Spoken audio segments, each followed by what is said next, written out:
Thank you so much. Thank you so much, everybody, for being with us. I am Jason. I am your cruise host, and welcome to another edition of All Access Pass. As loud as we can, because if anyone deserves it, it's this man right here, one of the founding members of the Beach Boys. Give it up for Mr. Al Jardine. Thank you so much. Thank you. Thank you. I'm honored to have you up here with us. I really am, and thank you for taking the time to chat with me and, of course, our guests here. First and foremost, phenomenal show last night, sir. That was a blast. Thank you. I think you can hear me okay. Ooh, We're bouncing in and out of the monitors here. Matt, you cut us or bring us up. Okay. Yeah, last night's show was Matt will fix it. It's a fantastic show. It's a fun show. It's so upbeat, and it's so full of music that just everybody loves. You can't sit at a show like that and not be happy. That's great. Yeah. That has to be fun to see. Yeah, it is. Yeah, and we didn't get rained on, no. Which is nice. And they had the roof was open and the air was fresh air. Yeah. So it felt good. Felt really nice. Yeah. So obviously, I have to start by going back just a couple of years. Okay. When you're just a whippersnapper, you're just a kid, and you and the Wilson brothers, you went to high school together? Is that what I understand? Yeah. Brian and I played football. We were on the team, and we were both second teamers. But you got to start somewhere. You know? And but we had a lot of fun. It was until I broke my leg, that is. But things like that happen in high school, and Brian felt real bad about it because he was the quarterback. What'd you play? Yeah, certain things didn't go right. What position did you play? I was fullback. Fullback. He was a quarterback. Yeah. So Brian he had good leadership skills, but the tossing part of it didn't work out. So set you up for success, did he? Yeah. And last time I saw Brian, he says, "How's the leg?" Yeah. Just a few decades later. Yeah. And so, in this point in time, when do you guys realize that there's a band? Well, we didn't have a band as such. Most people start out in the garage playing stuff. The garage band stories. You've heard those before. In our case, we were a vocal group story around the piano, because Brian was very prolific with arrangements for freshman style harmonies, doo-wop.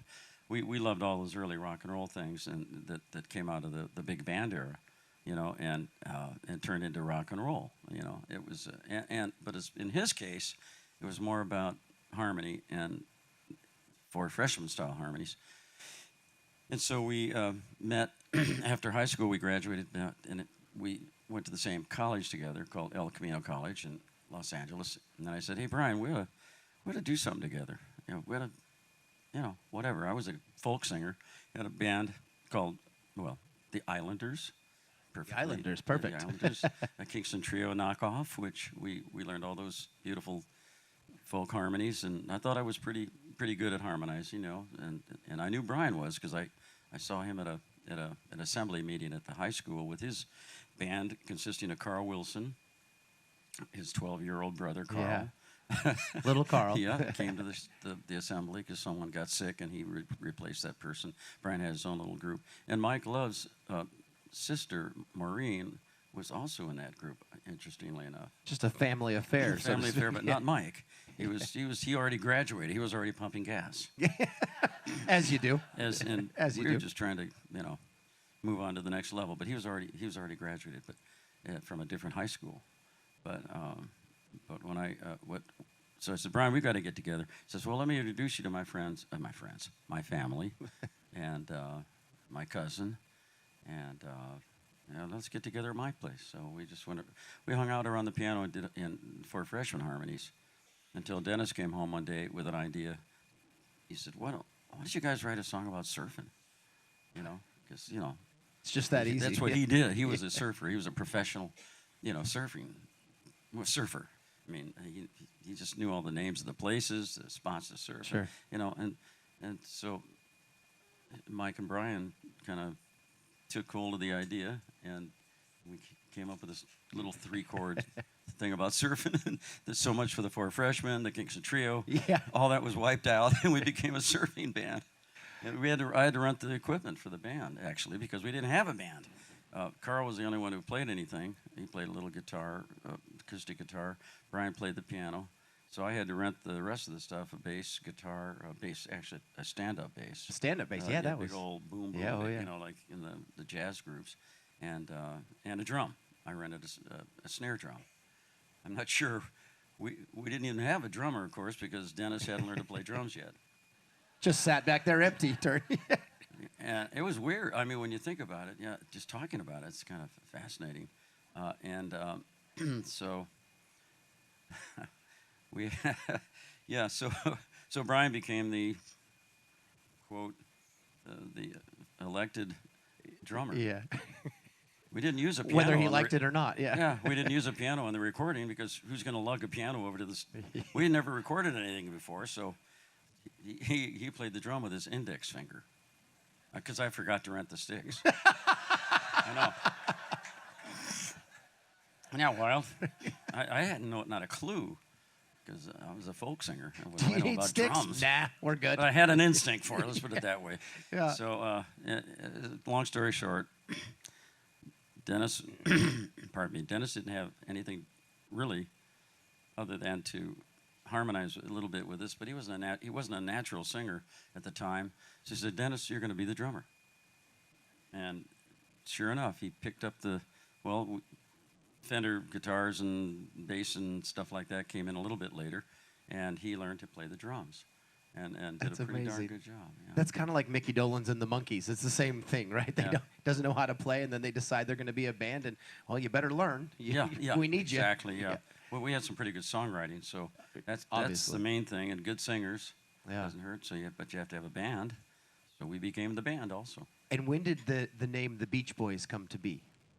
That was the label decided to name us the Beach Boys because we had an interim name. We called ourselves the Pendletons. The Pendletons. Or some say the Pendletones. But I recall the shirts that Brian and I picked out were called Pendletons.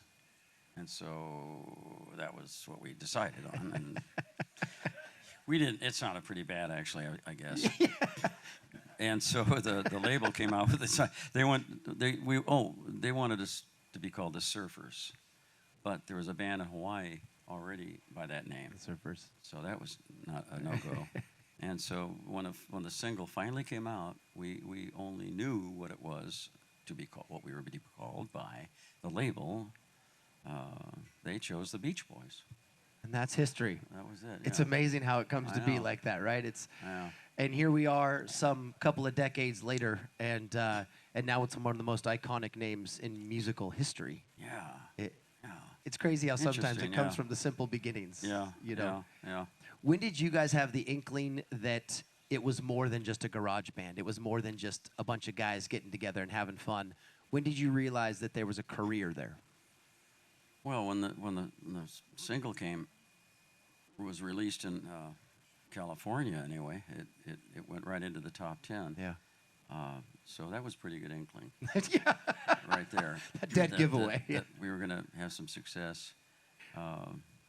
I more or less decided that I would finish my college work.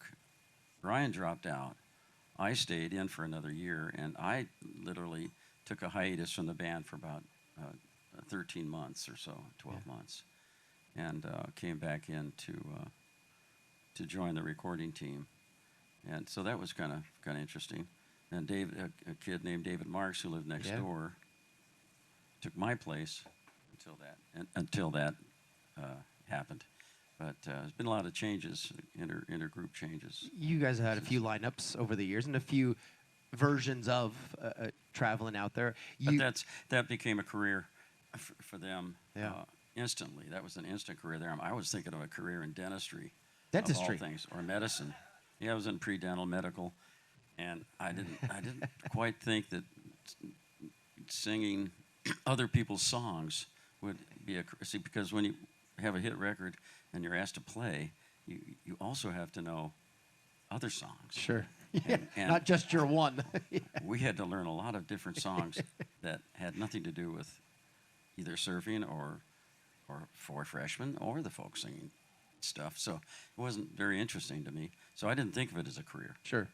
At the time, it was just having fun. But Brian had other ideas in his head. It was starting to become clear that he was a terrific songwriter. Yeah. Yeah. Well, I mean, you've contributed and/or written some pretty amazing songs over the years as well. Not to mention your lead vocals and the whole 9 yards. I mean, you guys all contributed really individually beautifully to the group. Yeah. Well, thanks. He was a great teacher, really, just by example. Sure. So when you're around people that have talent or genius, whatever you want to call it, it rubs off. So we have all credit to Brian. I mean, there's no question. That's great to hear. That's wonderful to hear. As I was mentioning to you backstage, as we move through our chat, I allow, forgive the terms, my wife comes around early before, and we have questions from the audience, and they're all over the board. We never know where they're going to go. Okay. So as we go, I'll interlace them into our chat. Julie comes to us from Palm Springs. I love that you work with your son. Matt has gone into the family business. Does it feel like your turn to have that family feeling? And was it hard at the time not being a blood relative with the original group of Beach Boys? No, it wasn't hard at all to be in the original lineup. I mean, it was a natural feeling of harmony. Yeah. And with Matt, it's the same thing. He grew up with the band and learned by osmosis, really. You just, again, being around great music, you can't help it. You have absorb it all. And he had the knack for a specific knack for singing in very high register, like Brian. So that it was a perfect. I think he adopted the right way to go, and he has shown that. I think he showed it last night. Absolutely. Absolutely. When he was singing that. Yeah. Yep. And if I'm not mistaken, though, even when he was a much younger man, you guys used him in the actual band then too. Yeah. You kind of brought him in young. Exactly. He was a percussionist early on. He at very early age he picked up the bongos and the congas and stuff like that, and would participate on stage with the band, and then later auditioned with the band with Carl Wilson, because Carl was the band leader. Yeah. He would take over the more or less the band's road persona, know, and we needed someone to take over for the person who was when Brian had left, someone else was in that position, and he left. That person left, and now I said, "Hey, I think Matt's ready. Step up, Matt's buddy. ready to go," and he passed the test. Did he have to do a proper audition? Oh yeah. Oh, nice. Oh yeah. Carl was a stickler. Oh yeah. No nepotism. You don't just get right in there. You got to pass the test. Yeah, and I had to back away. Yeah. I had to back off. Debbie comes to us from Pittsburgh. Sometimes I hear and have heard alternate lyrics of the song Good Vibrations. Please, do you have a story of how you first came to be to that song and how the lyrics were changed to the ones we now know so well? Yeah, the original lyrics were written by a fellow named Tony Asher, who had co-authored most of the songs on Pet Sounds. But I mean, that's a monster of an album. Yeah, Let's not get ourselves. But Mike Love, after coming home from one of our long tours, felt that he thought he should give it a try, and actually our demos that we were doing for the song, we did a lot of different arrangements on the song. Were not complete. They just didn't have the hook. It was pretty good. I mean, everything was great, except that one little missing an ingredient there. Way to put the hook, meaning I'm picking up good vibrations. That line. Yeah. So he inserted that into the choruses, which really helped. Brian's mother actually came up with the idea for the title. Oh, really? Yeah. Because she told Brian that animals hear vibrations. They hear all different tones or whatever in the air. We all hear different vibrations. But for some reason, she said, made it clear to Brian that there are different vibrations in the universe, which is cool. It's That's so very true. cool. Yeah, and so he said, well, there must be some good vibrations out there. Yeah, I don't know. It's just kind of, she was a great singer herself. She was actually the musical side of the family. His dad was kind of a clunker, to be honest with you. He was just, sorry, Murray, but, it is what it is, And, but she played the organ and taught him how to, do all that stuff. And she had that nice high voice, that same beautiful high falsetto. But Dad managed you guys for a little bit. Is that Yeah, correct? that was the problem. Yep. Yeah.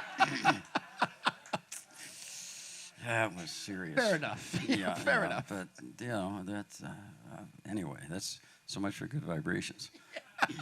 So Dale from Cincinnati, that pretty much answers your question right there. It's a long answer. Yeah. Sorry. Take us forever if we do this. No, he wanted to know about Dad managing. Ed, who comes to us from Brooklyn and Boynton Beach, I loved the concert, but noticed you didn't sing the signature Surfin' USA. Are there any songs that you might be restricted from playing or anything like that, or is it just choices for set lists? There's so many, to be honest with you. Matt did suggest that we do that last night, but I said, well, why don't we save it for the second show? Because we have to do a few different songs, on the next show. Oh, that's cool. But he was probably right. We probably should have done it anyway, because that's a real. You got another show. Well, yeah, so we'll do that the next one. Hey, there you go. Make sure you come to the next show. Okay. Feel free to skip over this question if you don't like it. Debbie from West Palm Beach, love you to death. Do you think Mike Love, Brian, and all the guys will ever sing together again? Well, you'll hear us singing on our new documentary coming out in probably 24, or maybe spring of 24. Fall? Your boss is telling you it's fall. Well, no, it's not quite finished yet. Yeah. So and we're already through fall. Next year, fall next year. Yeah. It could be spring, could be summer, it could be fall. It just depends on. Yeah. Could be winter at this rate. We don't really know. But we are singing. I talked to the producers of the show. They wanted us to close the show with a conversation. Believe it or not, we're going to have you guys come down to the beach and talk to each other. And I said, that's boring.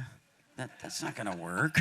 What do we talk? What are we going to, hash over some old songwriting issues or something? I don't know. What it says, why don't I bring a guitar?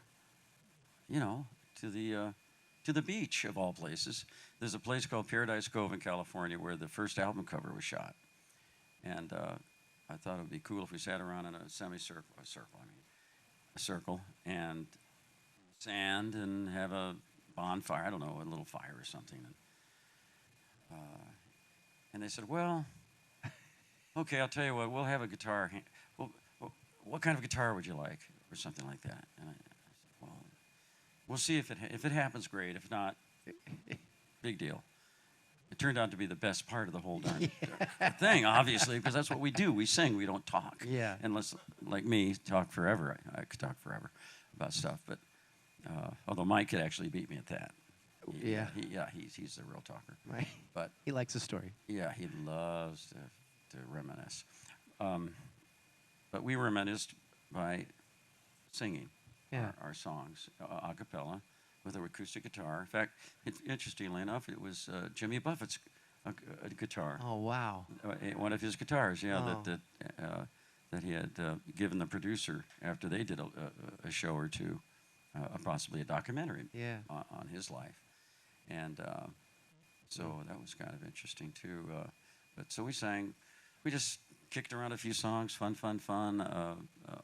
The most important one, I think, was the album title of the album that was done, that was created there in 1962, called Surfin' Safari. Mm-hmm. So we did that song. Mm-hmm. We did Fun. Brian insisted on doing it twice, though. He likes fun. And in fact, we should probably do that tomorrow night, too. Yeah. Let's do them both. Yeah. It's not very often you get to see a legend build his set list in front of you, for the record. So take advantage of that right now. Yeah. Yeah. Oh, we should do that Exactly. one too. Yeah. There's so many that. The truth is, we don't have enough time up there. Yeah. Normally, you know, It's a monster could do catalog. a 3-hour show. Yeah. But there's just so much time. It's such a big catalog. It's got to be difficult to choose from your babies. You know, which one's your favorite kid at the time. Greg comes to us from Sacramento. We loved Postcard from California. Tell us about the experience of recording with so many different epic rock stars on that album, because that was a laundry list of who's who on that album. It is truly. Thank you for that compliment. Postcard from California is my way of saying saying hi to the world through music. I always liked that idea. Yeah. I think there have been a few concept ideas about sending postcards. Ringo Starr loves sending postcards. He loves that idea too, having a relationship with people through that medium. I started making phone calls because I didn't have the Beach Boys anymore, the Beach Boy voices in the studio. So I started calling I don't know, anyone I could think of, to be honest with you. And I think it started with possibly Neil Young. Yeah. America. Yeah, Jerry and Dewey. America. Yeah. Oh, they're great. David you know Crosby was there, right? Crosby came a little bit later. The first one was Steve Miller, of all people. Yeah, Steve Miller. That I had come in. He was flying out of L.A. on his own private plane. Diverted his plane to Monterey. Actually, he lived in Idaho at the time, and came immediately. Came up down to just help me sing "Help Me, Rhonda," which I thought was That's terrific. phenomenal. And, yeah, that was really That's a sweet. compliment to you. Oh yeah. I was dumbfounded, and suddenly they just started. Stephen Stills. Also. Stills. Oh yeah, Stills. He said we all wanted to be Beach Boys. Yeah. So, well, yeah, you kind of did okay. You even got Glenn Campbell's voice. Campbell. on Oh, there, he was right? great. Yeah. Yeah, he was great. I always enjoyed his company. He sang on our early some of our no, Yeah. he played, I should say, on some sessions with us. He might have been on the Good Vibration session. You can go if you want. You can Google the session logs. But he also became our sixth Beach Boy. Yeah. Early on in our career, so we knew each other pretty well. And he was doing a gig in Monterey. I walked down to the recording studio from his hotel, put the lead vocal on. And I walked over to the theater and did his show right afterwards, and invited me to the show. That's so very cool. That was a great experience. Now, and you also had Alec Baldwin do spoken word on that. Is that right? Man, what an orator he is. Yeah. Yeah, he has a lot of drama about him. He is. No pun intended. But yeah, it is something. But his oration though on a tide pool interlude it's a song about the ocean, obviously the way the wind comes up out of the ocean, and it's a very dramatic lyric written by a fellow named Stephen Kalinich, which a poet. He's kind of like a poet laureate of Southern California and in the Beach Boy community, and Alec looked at the lyrics and he said, "Well, wouldn't it be better if this word went this way instead of that way?" And I said, "Well, I don't think Steve would mind." You're like, I didn't write it. Yeah, let's do it this way. So he was very cooperative and helpful. So if you have a chance to pick up the album, I'm afraid I didn't think to bring it with me, but you can always Google it. Not Google it. What's the term? Amazon. Thanks. Yeah. I'm still catching up. It's all right. Yeah. And but he did a great job. Yeah. Anyway, and Not you got for- I don't know who else. You probably know more about the album than I do. I know a bit, but yeah, I mean, to echo the question, it is a testament to you, though, is what I was going to say a moment ago. But it is, right? Because a lot of artists are constantly hoping that other artists will step in and sing a special or, pop in for a unique moment. Yeah. But to do an album and have so many other legends it be is. so happy to participate, that's a huge testament to you and how people view you in musical history. Oh, thanks. And Thank you. I hope you can recognize that as well. I know you're humble, but it would have been nice if the label had acknowledged that. That always helps. But we did get a re-release. We have a Yeah. release now, so it is available on for streaming and things like that, which helps. Well, you also toured. Now you've gone through several iterations, and your latest or your second to latest, forgive me, correct me, please, of your group is Friends and Family, and you've gone so far as not only to have your own son, Yeah. but you have the Wilson Yes. girls, Yeah. Brian's in there. daughters. Brian's daughters, Yeah. yeah. That is quite a handful. Yeah. I'll tell you. Wendy and Carney, yeah, I'm Yeah, sure. musical energy there. Yeah, it's a big show, and they love singing their father's songs. And That's the you nice do a part. little bit of their songs too, if I'm not mistaken, Well, right? You go back and forth a little bit. They prefer, believe it or not, doing. Yeah, we do three of theirs. Okay. One they did with their father called Monday, not Monday. Oh man, I've forgotten the title. That's all right. But anyway, they love the Beach Boys music. They grew up with it just like Matt did. Sure. And they're perfect. They're a perfect combination to the gene pool as well. Yeah. It's doing well, and it shows the quality of it. And you guys are still performing with them, correct? You still? Yeah, we have a show with them in California in February. So Very cool. and maybe in May again. I think a couple more. Yeah. That's it's always, it has to be, and I say this for Matt. I don't know if Matt's still in the room, but there has to be, if you are the child of a superstar, whatever that superstar is, be it sports or music or acting or whatever the superstar is, there has to be a bit of self-imposed pressure, to be the child of someone who is a legend. And it's always fascinating to me when I see that when I see the kids step up to the plate and become fantastic in their own right. It's got to be cool for you to see the next generation below you guys do it so well. Yeah.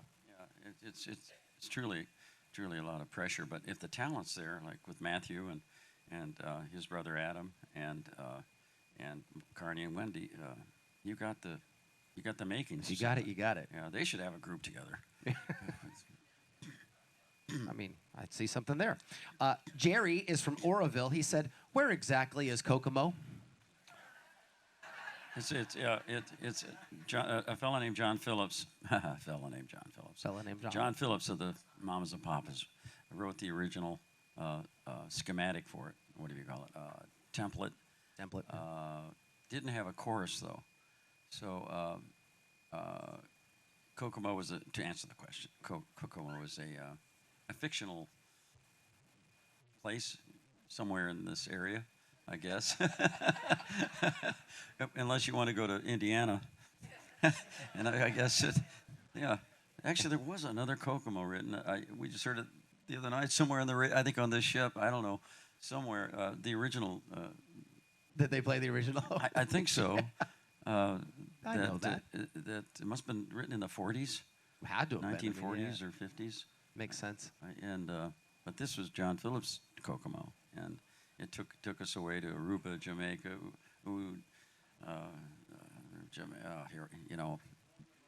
you know the lyrics. But a lot of by this point, I think, but a lot of great songs do come from that. Like for instance, you are responsible, if I'm not mistaken, please correct me, for Sloop John B.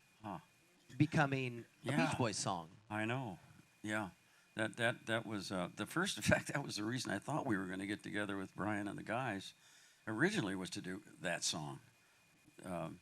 Did Kingston Trio originally do it? Were they originally? Yeah. Well, actually, it's an old traditional tune from the Bahamas, maybe 100, 200 years or so ago, and there've been like 26 or 30 adaptations of it. So I thought, we could do this in our own style. I could add just a couple of extra chords just to give it a little more breadth and depth for the vocals, because we developed a vocal style by the time we got around to doing it. So I thought, oh, this is good timing, because now we can put our stamp on it, our trademark harmonies. And Brian looked pretty indifferent. I sat down and played it for him, and he just kind of went, okay, let's get back to the studio. It was like we were doing some vocals. I think we were doing a song called Wendy, some really pretty harmonies like that. And then the next day I got a call, next evening, way late, I got a call from him saying, come on down to the studio. We're going to do Sloop. And I said, what? What do you mean we're going to do? I have a track. It's already done. He'd already produced the track in 24 hours. So I guess I made an impression. Yeah. Yeah. Like you said, when you're in the presence of genius, That was it. Yeah. Yeah, he it just intuited it. He heard the calling, you know, Yeah. and that beautiful flute, piccolo, the way it starts, you know, that wonderful. I wouldn't have thought of that in 100 years. It's gorgeous. With a piccolo on there. Cindy comes to us from Kalamazoo. In 1967 single, Heroes and Villains, is never sung in concert, at least that I've heard. It has the best harmonies, tempos, lyrics. Why doesn't it make the playlist? How do you pick, actually this kind of goes into what we were talking about earlier, how do you pick your playlist from such a giant catalog? What was the question exactly? I'm not quite sure. She loves Heroes and Villains. She Yeah. never hears it, so Oh, she I see. assumes In that the there's set- you're picking from a catalog and that one never makes the cut. So how do you decide Yeah. what goes into shows? It depends on which iteration of the Beach Boys you're attending to listen to. So in the Bryan Band, for instance, Brian and I and Matthew are in the Bryan Band as well. When he works, we like to work with Brian. So we will pick from the deep tracks, and that's definitely one of them. Yeah. Oh yeah, and they Brian's band likes to do everything note perfect. So the question is, which arrangement do you pick? Because there are so many arrangements on that one particular song that we had to kind of, what's the term, put it together, you know, Meld it. edit it. A lot of different, so many different versions that could drive you crazy, actually, which it almost Fair enough, did. yeah. But we have a pretty good version in the Bryan Band, I think. The single version was not my favorite. After an effort that we made to record an album called Smile back in the '67, I think it was '66, we just took a little break from the professional studios and went and came to the house, to Brian's home, and put up a personal studio, what we call a home studio. Home studio. Yeah. And we re-recorded Heroes and Villains as a single. Oh. Unfortunately, we didn't have the equipment, the kinds of things that Brian and I discussed it later. A tack piano, for instance, at Western Recorders that we used to do a lot of the Smile stuff and Gold Star Studios. All the big studios had these great instruments. Well, all we had was a darn old upright, you know, from his grandmother. I don't know. You where it didn't even came have from. drumsticks. And yeah, we're lucky to have drums. I don't even know how. Well, probably rented some. Well, no, we used the road gear. That was the other mistake we made. But yeah, we would go out on the road and then bring it to the house. Take the sound system from the road and put it up in the studio above his living room, and that's where we. So it was more of a home recording. It didn't have the edge anymore. Yeah. But you know. Now we can do it the way it was originally recorded with the Bryan Band. Perfect. Here's a great question, but a horrendously rude question for you. Ed comes from Hazleton. What is your personal favorite Beach Boys song? I like "Please Let Me Wonder." Oh, it's a beautiful song, gorgeous piece of music, very ethereal.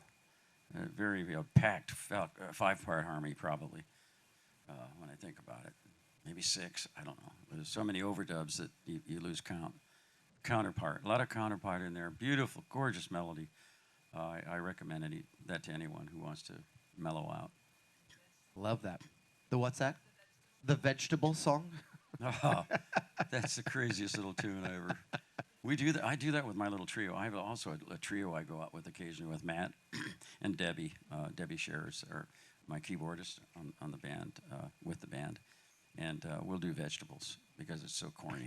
It's so cute. No pun intended there either. It just goes on and on. It's a nutty little tune about the vegetarian area that Brian owned what do you call it, a health food store called the Radiant Radish. The Radiant Radish. And that somehow matriculated out of that little experience. And I'm sorry. Who's chomping on the celery? Well, I'm told Paul McCartney was chewing on the celery. I was at the session. But I don't remember Paul cheering on the side, to be honest with you. It could have happened as an overdub, for all I know, after I left, because it was 3 in the morning when we, and I got a little tired. There Yeah, are I know, a lot I of know. stories about that. Yeah, I did play the water bottles on it, though. There are water bottles on the single version we're talking about. See, there's so many versions, but the single version is the one Paul came in on, and there's a little. I tuned some water bottles to sound like a calliope. I You'll tuned hear it. some water bottles. Not a comment you hear every day from. Yeah. I tuned some water bottles. Since you are so wonderfully open, there's about 12 questions in here that all kind of around the same, and feel free to navigate it how you wish. Tell us a little bit about when the Beach Boys decided to go their own way, if you don't mind, and start doing individual versions. Individual versions. Yeah, iterations, whatever. Iterations, yes, forgive me. Yeah, I like that word. I don't know. That's Carl Wilson passed. Yeah. That would be probably the time that happened. Yeah. Carl passing was yeah. a moment, and I'm sure that Yeah, that was a big deal. probably a very difficult, Very- challenging time, and then Very, that pushes. very much so. Yeah, And Brian was starting to withdraw a little bit, sure. and so that left Mike and myself, and we saw things a little differently. Let's put it that way. As you do. Yeah. Well, there's a fantastic question here that I was saving because I think this is, it's personal, but it's personal in a good way. Rick comes to us from a little town called Lima, Ohio. You might know a little something about Lima, Ohio. I do. Lima, excuse me, Lima. Lima. I'm not from there. Like I said, it's very small.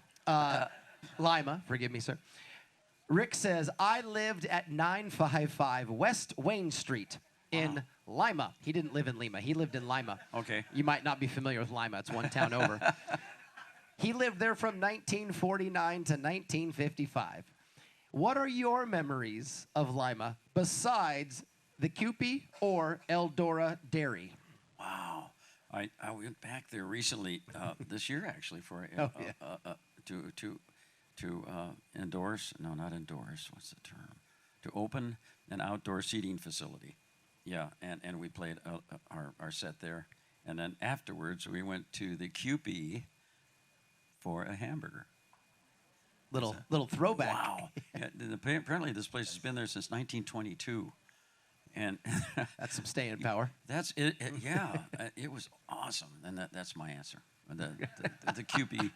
My mom used to call me a Kewpie doll. I'm sure that's where that came from.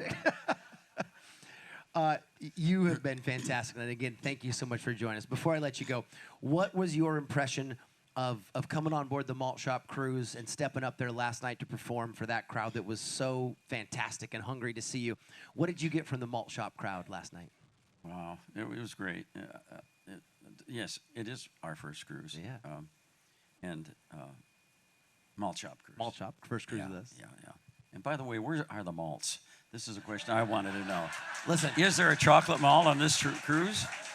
funny enough, they're all clapping and acting like they want to know too. I think so too. We bought, paid for, and had malts available for probably 10 of the 13 years. Guess how many we got rid of each cruise? About 4. So with all this where's the malt talk from you clapping out there, where were you when we had them? That's what I want to know. So we discontinued them. Not to say we won't bring them back, but at the moment we discontinued them because we were spending all this money on malt powder and shipping these drums of malt powder. Who knew that was a thing? And, you don't just find it at the local Walmart, for the record. Like, malt powder is not your everyday purchase. So we were digging this stuff up and bringing it out, and then people were like, no, just have the vanilla.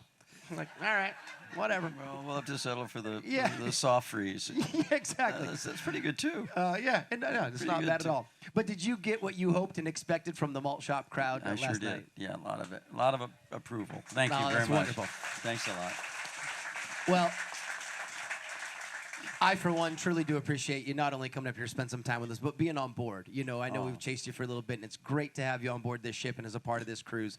And allow me, along with everyone else here, to say thank you very much to the one and only, the legendary Mr. Al Jardine.